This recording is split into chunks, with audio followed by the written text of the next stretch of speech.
What's going on, y'all? It's your boy JR, Unleavened Truth. Make sure y'all hit that like and subscribe. Appreciate y'all rocking with me this far and sticking with me through the journey.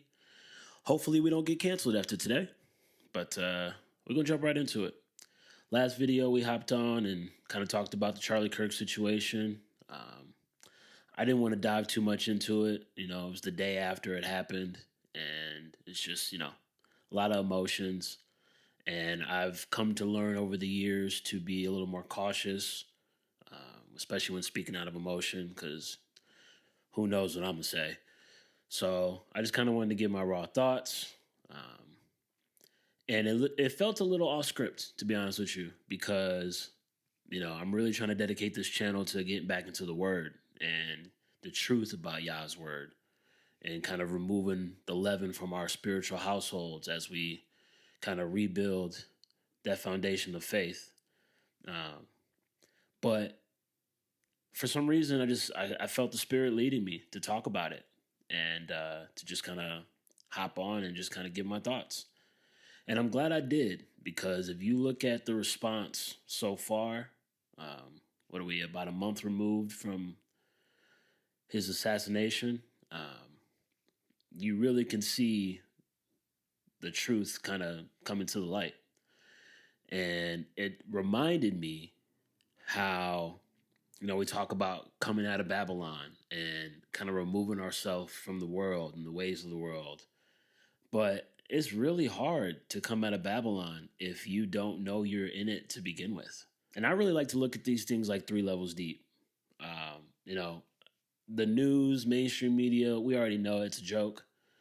They are never forthcoming. They're never brutally honest about the situation. There's always spin. There's always propaganda involved. And so for me, what's on the TV, what's on the news is really surface level. It's like level 1 to me. Level 2, I think, is where a lot of people kind of live nowadays, where we're a little skeptical of things. And, obviously to some, you get labeled a conspiracy theorist, which is just lazy in my opinion. But, it is what it is. But this channel is really focusing on that third layer, right? We talked about it last time, and we're really in a spiritual war. The battle is not against flesh and blood, right? Ephesians 6:12. It's one of my favorite verses, and I will probably mention it every video because it's the truth. We look at things so black and white, but it's really deeper than that. So on the surface, a political activist, Charlie Kirk, was shot and killed at a activism rally, whatever you want to call his speaking engagements at Turning Point. And a lot of people on the surface have been using politics to kind of devalue humanity. And it's really sad. Charlie wasn't like a lot of athletes. I'm very critical of athletes, or really anybody in the public space. But a lot of athletes nowadays, they, give all the glory to God after a game, but we can hear you on a mic cussing and saying all types of stuff and doing all types of things that aren't kingdom focused. And Charlie wasn't like that. I can't ever judge a man's walk and be in their shoes. I have my own struggles. I'm never gonna judge somebody and kind of jump to conclusions. But from everything that I saw from Charlie, he proclaimed his faith boldly, and that's very authentic to me. That's a Tim Tebow level of authenticity, right? And I don't think anybody would question Tim Tebow's authenticity with what he believes, whether you believe it or not. You know that man believes every word that comes out of his mouth when it comes to his faith and his belief in Messiah. Now, I'm not saying that Charlie Kirk is Tim Tebow level of authenticity by any means, especially because he's a politician. He's in the world of politics, right? And I think it's fair. I think it's also kind of responsible of us to be a little more critical of people who are in politics, because we know that they have something to gain. There's bases to be won, there's votes to be won, just based on what you believe in, right? So I do think it's fair to be a little more critical, but even in that light, Charlie was as authentic as one could be, at least publicly, right? Boldly professing his faith. All of his political views really kind of stemmed from his foundation of faith. You know, you talk about DEI and abortion and all these different things. But the response that I'm seeing from so many people, it's like, it's mind boggling to me because it's almost like we just forget that Charlie Kirk was a person because he's in politics. And there's plenty of people that I like in politics. There's plenty of people that I don't like in politics. I wouldn't want to see anybody go through what happened to Charlie, to be killed like that in front of thousands, millions of people. I don't wish that on my worst enemy. But it kind of begs the question, like, what if Charlie was a gym teacher, right? What if he was an accountant and got shot in front of thousands of people? Would we have this same response that we're seeing from some, not all, but it's almost like because he's a politician, his life means less. And I just think that's disgusting, to be honest with you. And especially seeing it from people in the church. And we're going to get into that. But I want to show a little bit of some of the response and like the early aftermath of Charlie Kirk's death. So we're going to play it. There are a lot of people that are like, no matter what side of politics you're on, you should never celebrate something bad happening to someone. I, on the other hand, do cheer when bad things happen to bad people. Charlie Kirk just got shot. Well, breaking fucking news, folks. Seems somebody just took a shot at one of the Fanta-Fastest favorite 5-mile wide mouthpieces, Charles Chucklefuck Kirk.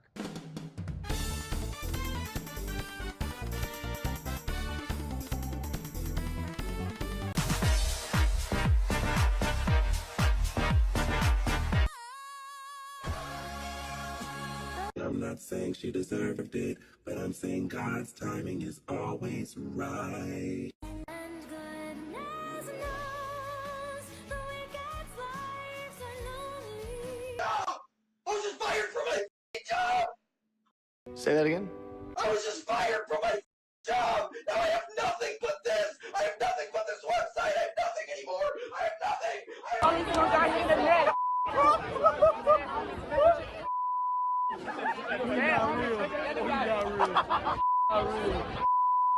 Oh my God.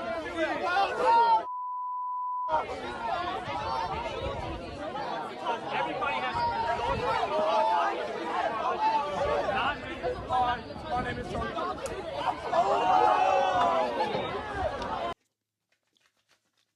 I ain't gonna lie to y'all, that last one, boy, he need a whooping.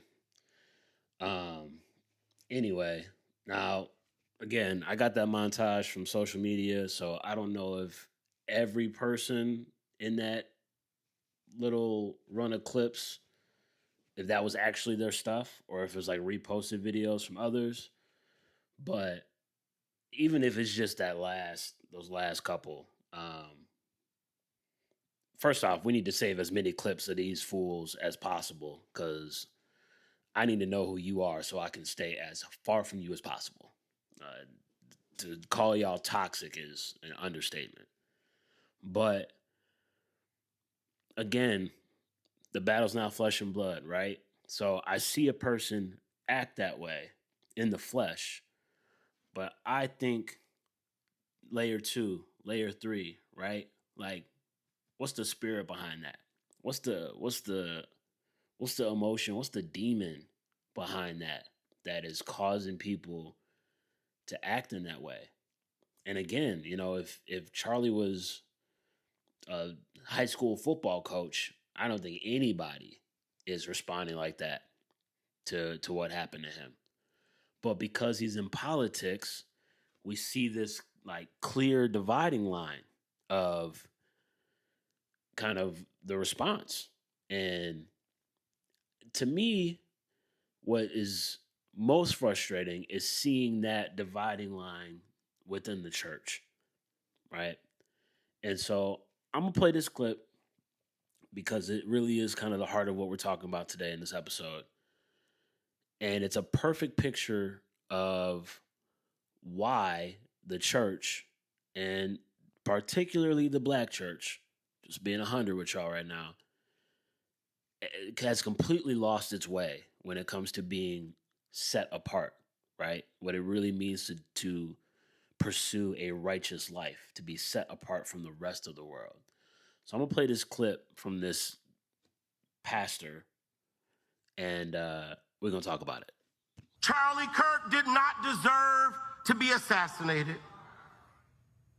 But I'm overwhelmed seeing the flags of the United States of America at half-staff calling this nation to honor and venerate a man who was an unapologetic racist and spent all of his life sowing seeds of division and hate into this land.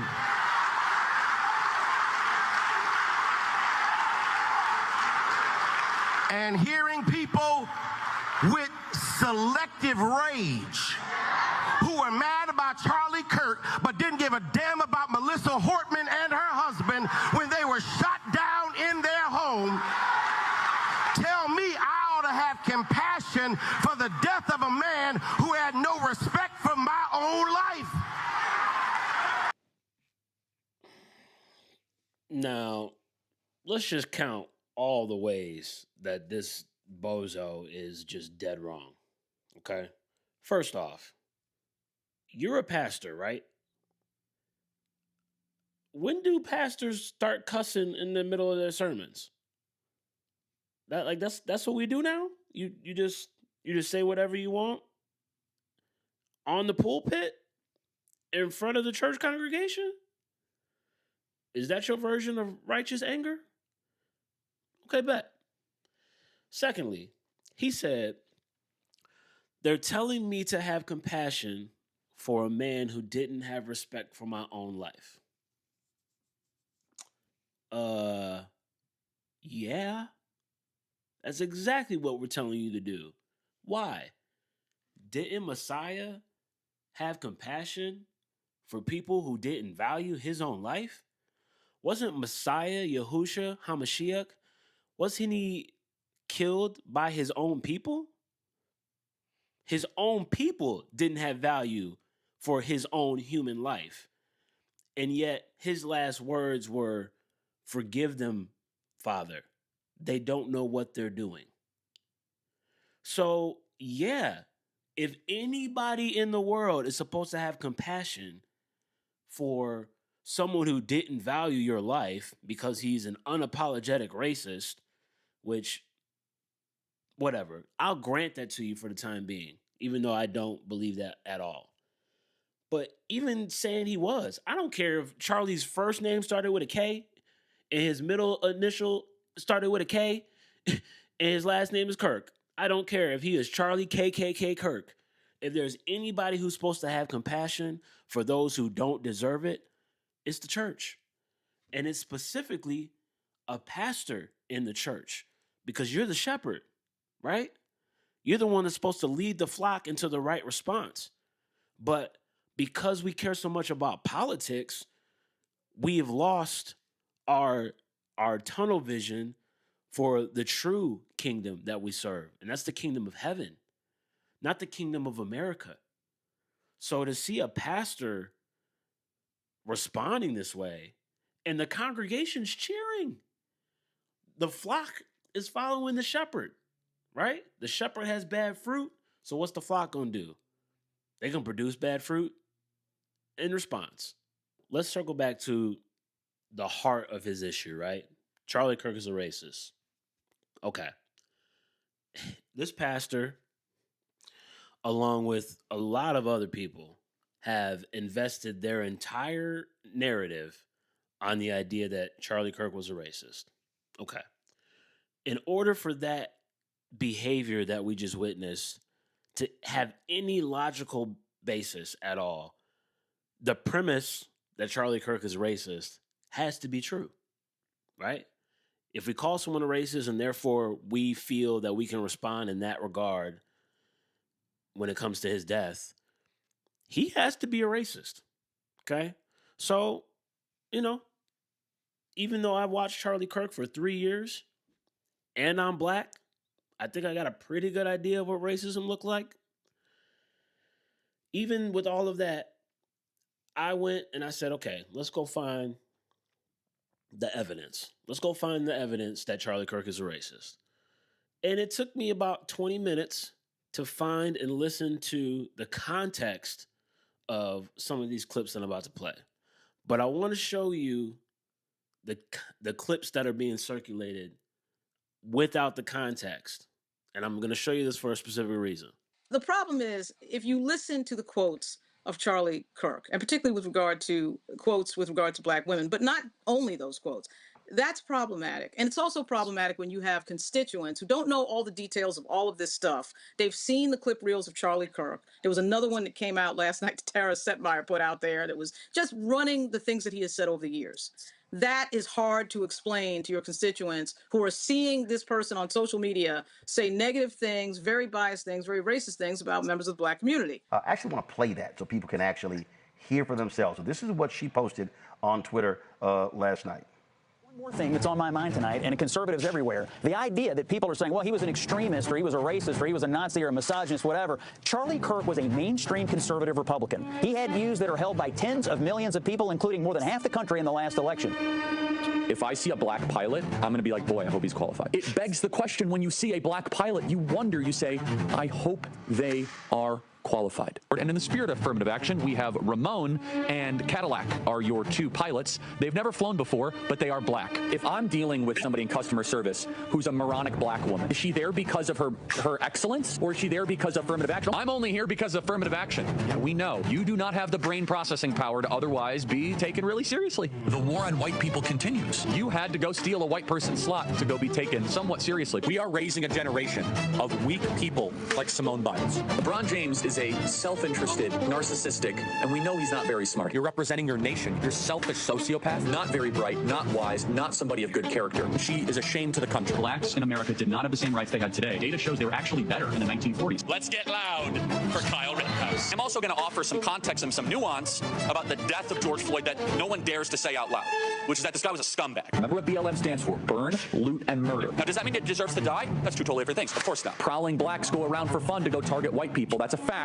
There's no such thing as white privilege or racism. So black people are allowed to talk about black culture in a way that white culture cannot. Black people can go up and say that there's a baby mama problem in black America, and white people are not allowed to say that. Oh, I just did. So what are you going to do, cancel me? Black people are allowed to say. Black people are allowed to say. I'm a grown man. I got way black people are allowed. Skin color now gets their own summertime celebration. Oh, wow, look how far blacks have come. It has now become a racial complaining day. Thomas Sowell and Justice Clarence Thomas are far better black role models to celebrate than Martin Luther King. This guy is not worthy of a national holiday. There's a mythology around MLK that does not warrant the reverence that he gets treated with in America. We have a federal holiday to a guy that talked about race all the time. Kirk describes King as, quote, a bad guy. It's true. We celebrate the Civil Rights Act more than the American founding. The country made a mistake when it passed the Civil Rights Act. Also true. The Democrats are not lifting a finger to remember the well over 100 people that have died in Texas Hill Country. The death toll likely would not have been as high if it wasn't for DEI. Ketanji Brown Jackson is what your country looks like on critical race theory. You're going to remove my appendix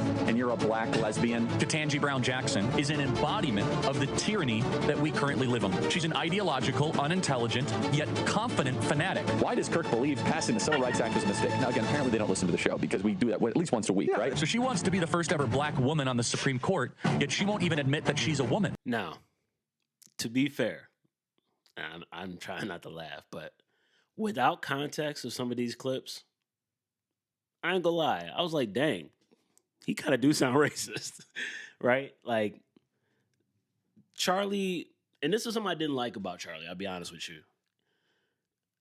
I always understood where he was coming from, but I think sometimes he could be a little tone deaf. Okay? And I'll be honest about that. That's a fair criticism, and I've said it many times while he was alive, so I don't feel uncomfortable saying it now. But again, and this is a big theme on this channel, context. Context is king. It took me 20 minutes to find the context of all of those little sound bites that we just heard. And what do you know? In context, he doesn't sound racist at all. I think the problem is, and happens a lot in the black community, unfortunately, is if a black person says these things, you're like, man, that's deep. We got to be better. We got to do better. But if a white person says the exact same thing, it's racism. And to me, that's the emotional response, right? Because we see Whitey coming in and telling Blackie how to be a better black person, right? And we don't like that. But that's the problem. We don't like accountability so much, in fact, that we only accept it from people within our community. And I don't think that's fair. But bigger than that is, I don't think it's fair to ever take anybody out of context, right? Like, if you got an opinion about me or something that I think or said, just ask me, because I'll tell you. You don't have to soundbite me. You don't have to clip me up and make it sound like whatever. I'll tell you what it is, because I don't care. But I think everybody deserves that. Everybody deserves to have the context of their opinion be considered instead of just sound bites. And we get that a lot from the media, so we know that that's a media tactic. But at the same time, it's damaging to see us participate in those same behaviors, right? Perfect example, the clip about black women. And I'm not even going to be the one to talk about this. I'm going to let this brother that I found do it for me. Let's check him out. Here is the clip right here, and I'm going to be pausing it piece by piece so I can take you along this journey of how you can critically think. Common sense. Again, this is supposed to be in reference to them saying that Charlie Kirk said that black women, they put it in quotations, black women do not have brain processing power to be taken seriously. You have to go steal a white person's slot. Let's go. Joy Reid and Michelle Obama and Sheila Jackson Lee and Ketanji Brown Jackson were affirmative action picks, we would have been called the... Who did he say? Did he just say all black women right now? Y'all just listen.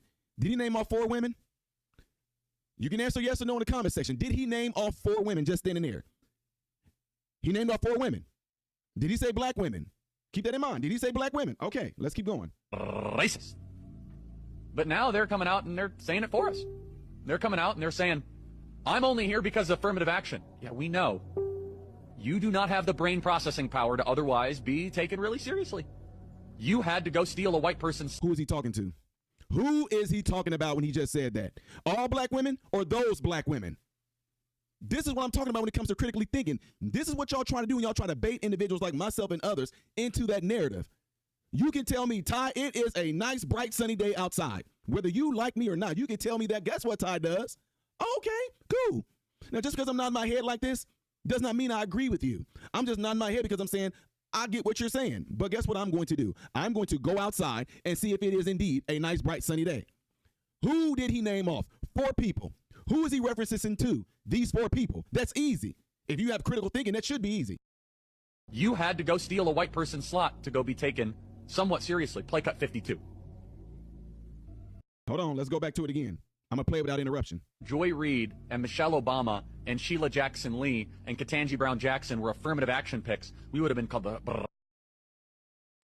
But now they're coming out... Them, those 4? They're coming out and they're saying it for us. They're coming out and they're saying, I'm only here because of affirmative action. Yeah, we know. You do not have the brain processing power to otherwise be taken really seriously. Where did he say black women in there? Where did he say black women do not have the brain processing power? Well, those women are black. Bull crap. He's talking about those 4. This is what y'all try to do. This stuff doesn't work on me. You had to go steal a white person's slot to go be taken somewhat seriously. Play cut 52. Those 4. And that's why he's going to show who. Who is he showing right here? But I rise today as a clear recipient of affirmative action. He's repeating what they said. And he's showing you who he's talking about. Particularly in higher education.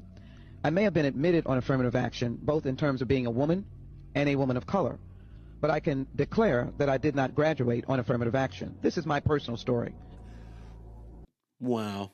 Would you look at it? So Charlie is talking about 4 specific women. And I'm gonna be honest, I don't really know a whole lot about the other 3, but I completely agree about Joy Reid, because Lord have mercy. Anyway, you have Sheila Jackson Lee, who is confirming exactly what Charlie's saying, right? Like, she's there because of affirmative action, which is a whole nother thing, in my opinion, because I don't know. Last time I checked, we are more than conquerors, right? And I have gotten plenty of jobs as a result of affirmative action. I know that to be true, but I'm not finna sit there and act like I'm not qualified just because of why I got hired. You know, at my job now, like, I'm a dog at what I do. And it ain't got nothing to do with affirmative action or DEI. That might have gotten me in the door, but I'm good at what I do. So I'm never going to be like, yeah, I'm here because of DEI. That's crazy to me. And what's also crazy to me is, if I had to ask you, who's one of Charlie Kirk's best friends publicly, most people would say Candace Owens, right? Last I checked, Candace Owens was a black woman. So how can you hate black women when one of your best friends is a black woman? Like, there's no logic here, okay? People have not taken the time to go look at the context. Maybe people haven't heard other black people in the community, and I'm going to play one of them here, who have said the exact same things that Charlie Kirk has said. Affirmative action doesn't work. DEI doesn't work. It's a Band-Aid, right? It's not a full fix for any type of injustice or, discriminatory imbalance within politics or really any industry. It's just not. But okay, cool. That's not enough. Oh, he's still racist. Okay. Here's Charlie talking with Megyn Kelly, who, I'm going to be honest, she kind of annoys me. But I do respect her work. I think it's very hard to be in this field of work, and so I respect what she does a lot. But I want you to hear them talking about DEI and the clip that people have been circulating when it comes to DEI and pilots. Let's play that. It was making the rounds on X of the CEO of United Airlines, Scott Kirby, talking about their quotas over at United for diversity in the ranks of pilots, which is extremely controversial for obvious reasons. Here's the clip that you were reacting to in South 13. How is diversity and diversity targets working into the Aviation Academy? We have committed that 50% of the class of the classes will be women or people of color.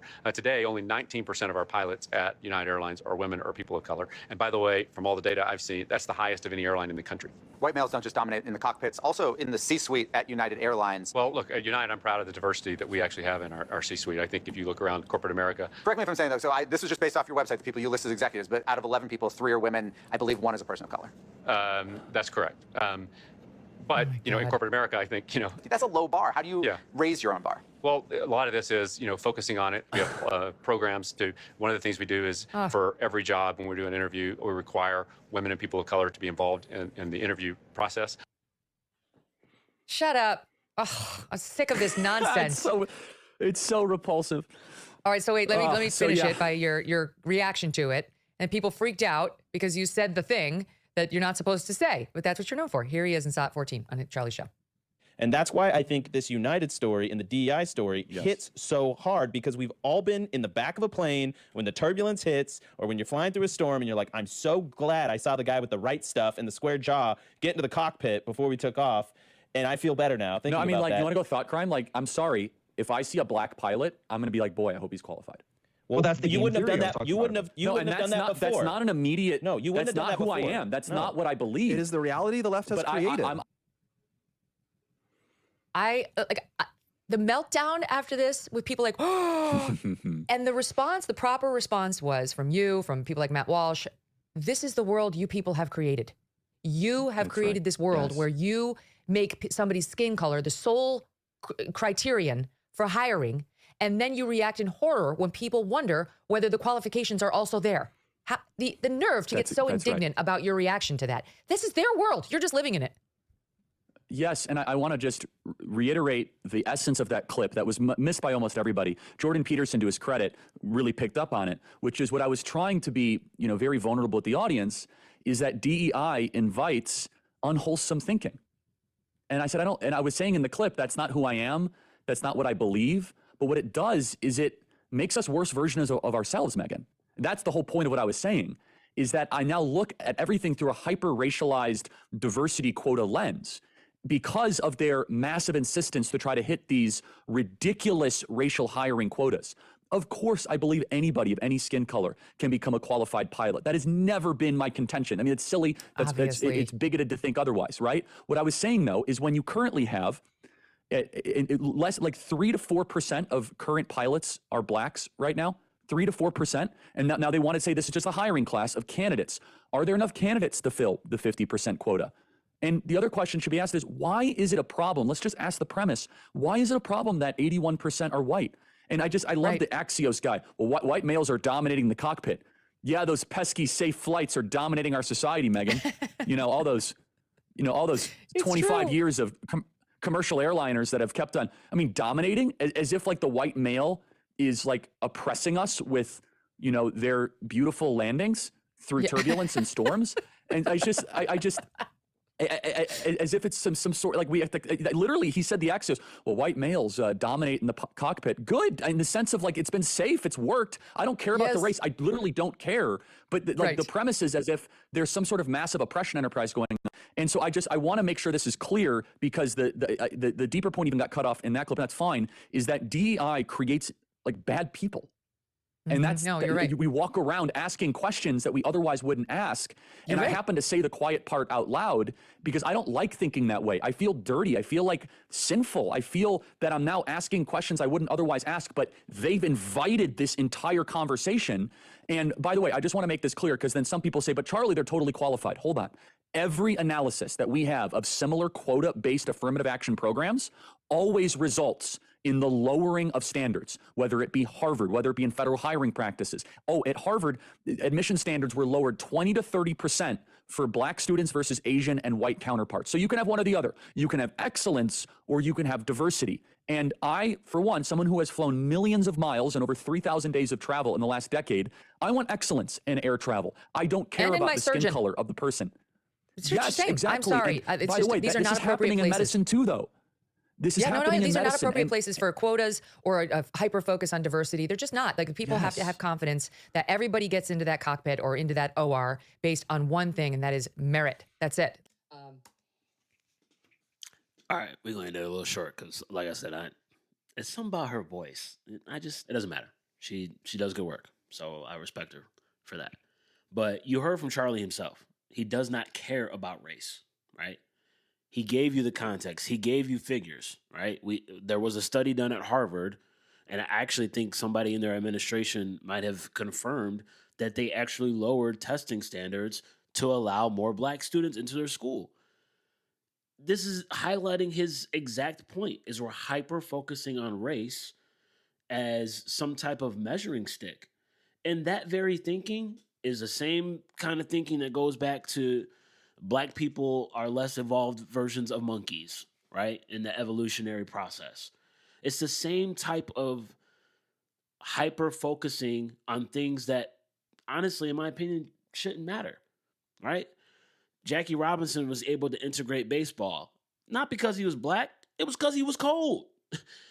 The NBA, the NFL are predominantly black sports, not because of DEI, because black people, for whatever reason, are really athletic.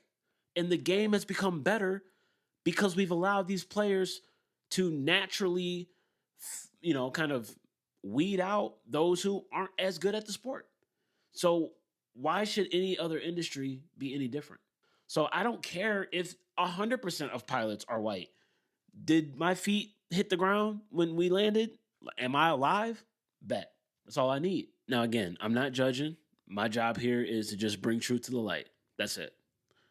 It was just a few years ago. Me and my white fiance are in the streets protesting the George Floyd murder, right? And we're protesting. We're yelling at police in the streets in their face, and and chanting and doing all this stuff. I got my white friends asking me, how can I be a better ally, right? And I'm Negrodamus, just giving them books to read that I ain't even read. Like, just feeding the narrative over and over and over again. And I was hip to a lot of this stuff and a lot of the media manipulation back in 2018, 2017. And yet the race trigger still got me. And it's still plaguing a lot of us. And I'm really speaking to people in our community right now, in the Black community, because, you know, we got to get out of this way of thinking. We got to come out of Babylon. Our allegiance is to the kingdom of heaven, first, foremost, and only. Following the Torah, keeping the commandments, being good stewards, being disciples. Politics is secondary. You give to Caesar what's Caesar's and give to God what is God's. And I'm not trying to say, you know, what happened to George Floyd wasn't heartbreaking, but let's be 100 about it. We weren't protesting because of what happened to George Floyd.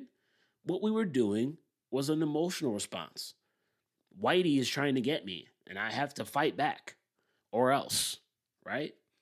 And I'm sorry, but I've been around too many white people in my life.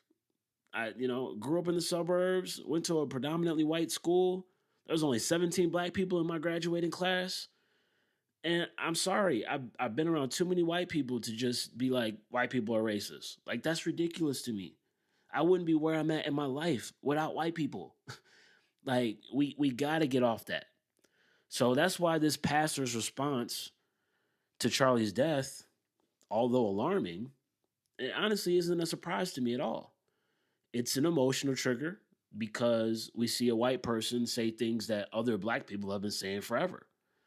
And I'm going to play another clip that I found while I was prepping this video from this guy. His name's Vince Everett Ellison. And I'm not too sure. I think he's a podcaster, but he was on Tucker Carlson. He was on Tucker Carlson's show. And I really encourage you guys to watch this as a whole, this whole clip, because he talks a lot about how politics have been routinely used, specifically in Black culture, and especially since the Civil Rights Movement, to manipulate us. The Civil Rights Movement did that to the Black preacher. It brought liberalism into the Black church, where they've been very conservative in its teachings and wasn't really into politics much at all. Now it's getting very liberal in its teachings. You have very few Black preachers that will preach against LGBTQ or against abortion because the Democratic Party controls the preacher. And we have two generations of Black people now that have not really heard the truth. They will play Martin Luther King Jr. over and over again, who doesn't really mention the name of Jesus unless it's in a parable. You've never seen him baptize anybody. You never see him have an altar call. I tell people come to faith or bring them to Christ. Everything's about the vote. Everything's about marching. Everything's about protesting. And they see the church through that lane. And that is not its calling. No, that's corrupt. Yes. And corrupting. Yes. And it's corrupted the Black community. That entire interview was incredible, and I encourage you all to watch it. I learned a lot, but I think it's important to keep learning from those, especially people who were, around in that time period that could really speak to some of these things, because it provides that context that we need. And, that context really helps us to really create an informed opinion instead of just an emotional response, right? Now, I want to make something clear. Both sides of the political aisle are guilty of this kind of mass manipulation, right? It wasn't long ago, okay, that the Republican Party was in office during 9/11. And we're not going to dive into that topic yet, but we will. But we know that on the surface level, that official story and narrative is ridiculous, okay? And the deeper we get, the more we realize the deception and the manipulation from the Republican Party at that time. And so we're talking about two sides of the same crusty, musty, dusty bird, right? Like, this is not a left versus right issue. This is not a blue versus red issue. This is a heart issue. This is a spiritual issue. It's deeper than that. And the answer to combating this narrative and all of these things that we keep fighting over in American culture is not to just jump from one side or the other. We're seeing a lot of black people, a lot of black men who are leaving the Democrat Party.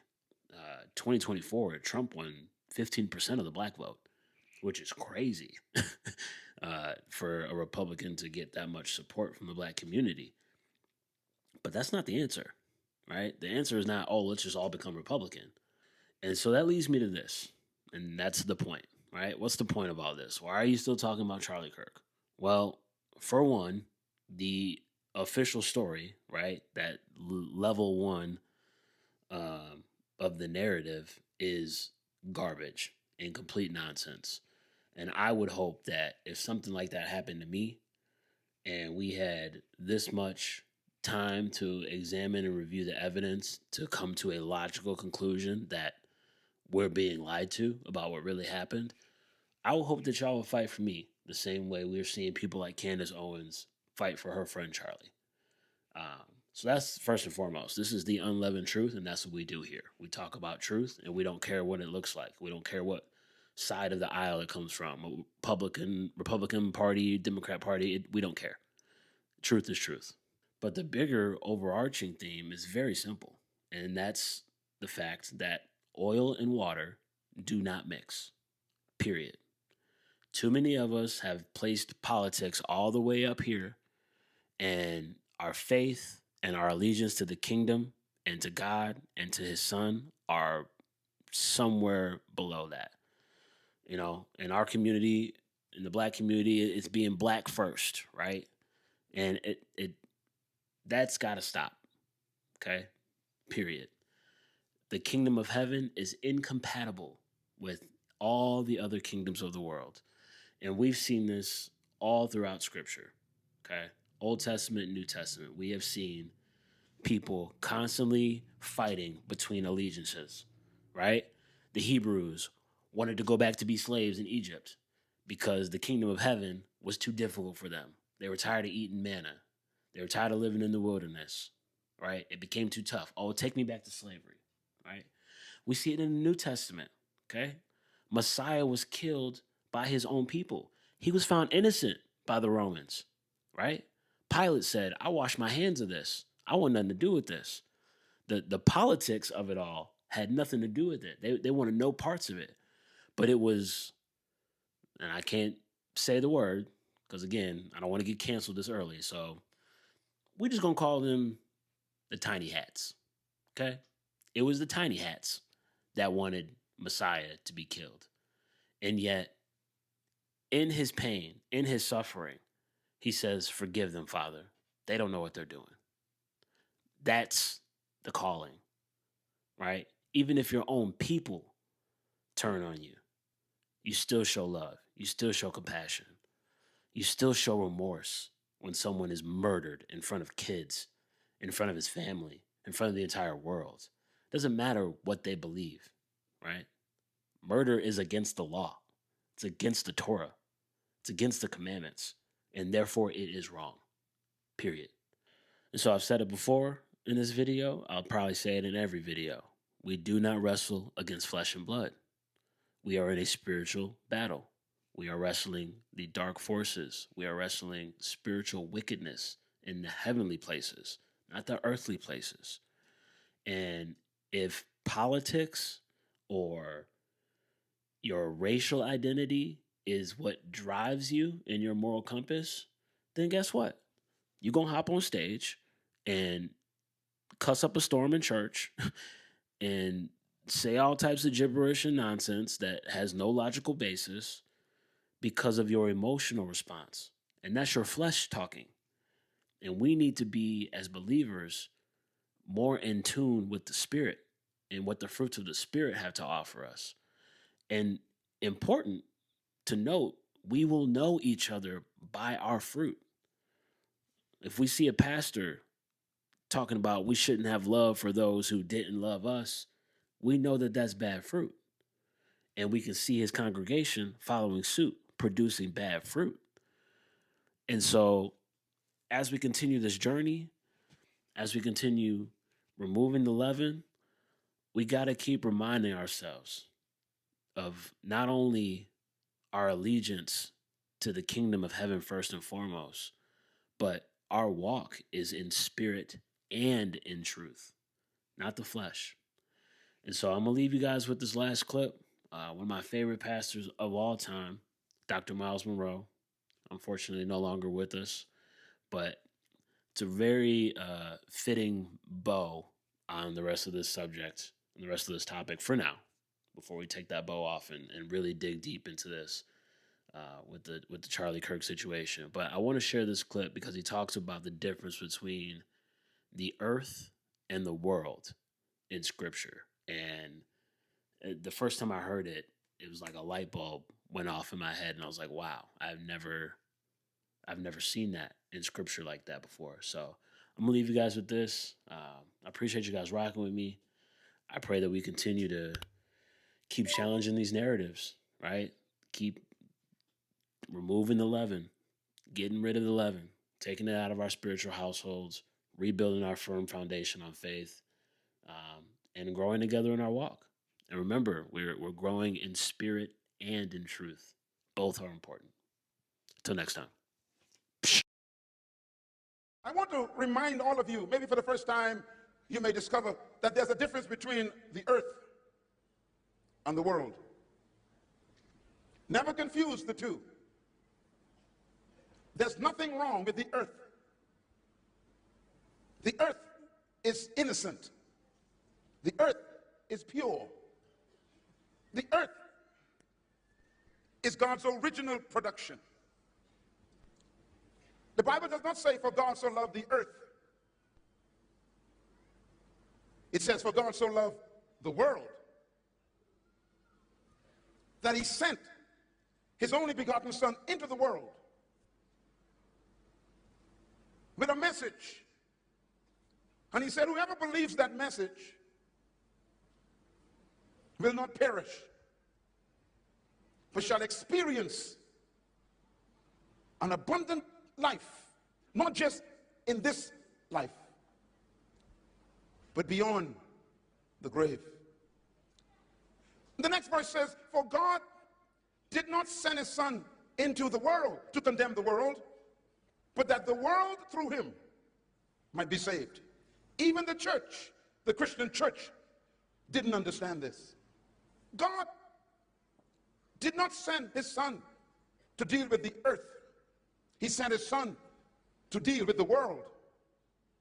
There's a difference. And he said, I didn't come to condemn the world, but to save the world. He didn't say he came to save the earth. There are many governments around the world who are having conferences discussing saving the earth. And they talk about environmental policy. They talk about anti-pollution policy. They talk about cleaning up the air. They talk about going green. And they're talking about the earth, but they're not talking about the world. And the problem on earth is not the earth. The problem on earth is the world. Let me explain the difference. There are two worlds on earth. First of all, in the book of Psalm, written by King David, and King David was not a religious man, he was a politician. He was a king. And King David said these words, the earth is the Lord's, and the fullness thereof. And then he shifts, and he says, and the world also, and they that dwell in it. The earth belongs to the Lord, he says, he owns it. But then he says, and the world also is the Lord's, and they that dwell in it. There is a big difference between the world and the earth. First of all, the word earth is important. It's the word tierra. This word is used in the Bible to describe the physical planet. The word tierra means the physical earth. Earth is always referring to the physical planet, the dirt and the mountains and the water and the oceans The earth is referred to the hills and the valleys and the trees. This is the earth. The earth is the physical planet that God created. But the world is different. The word world in the Bible is the word cosmos. It's a different word from the earth. The word cosmos is very important because when the Bible talks about the world, it uses the word cosmos, and it means, number one, governing systems.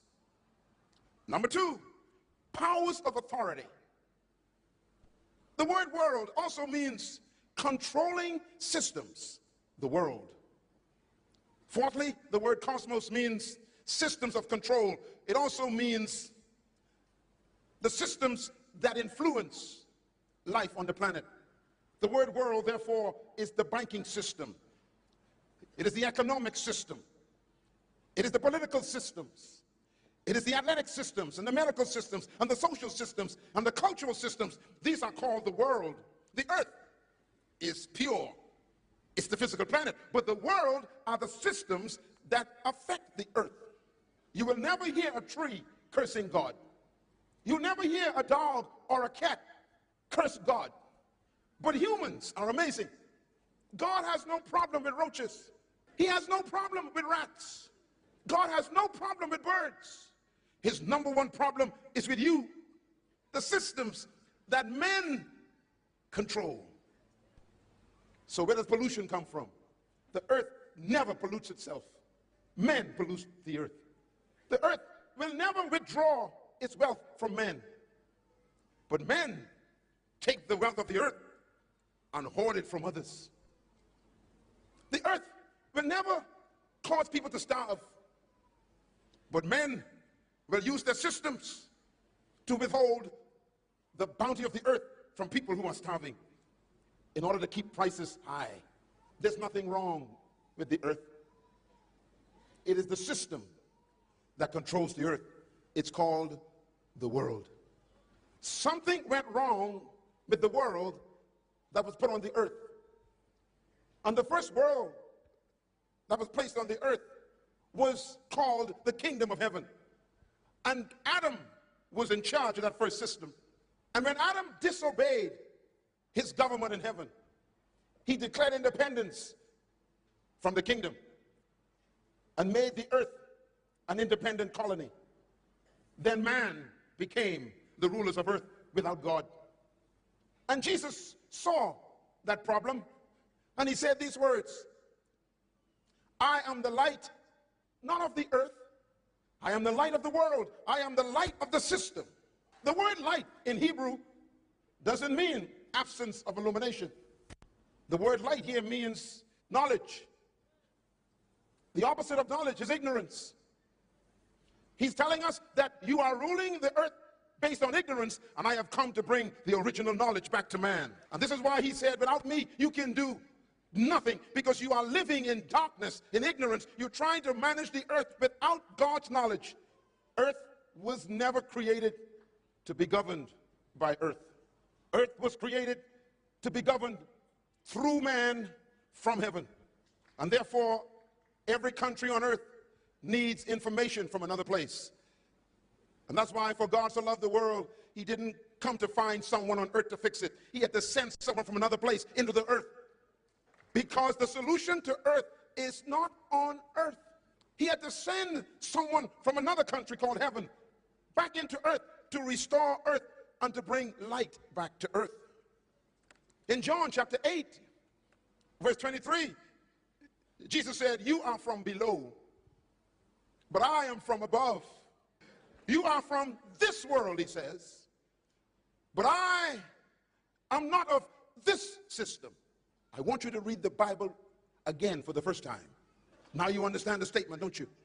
He's not talking about the earth. He says, you are from below, you are from earth. Your mind is on earthly things. He said, but I am not from below. I am from above. The question, can we fix the earth without heaven?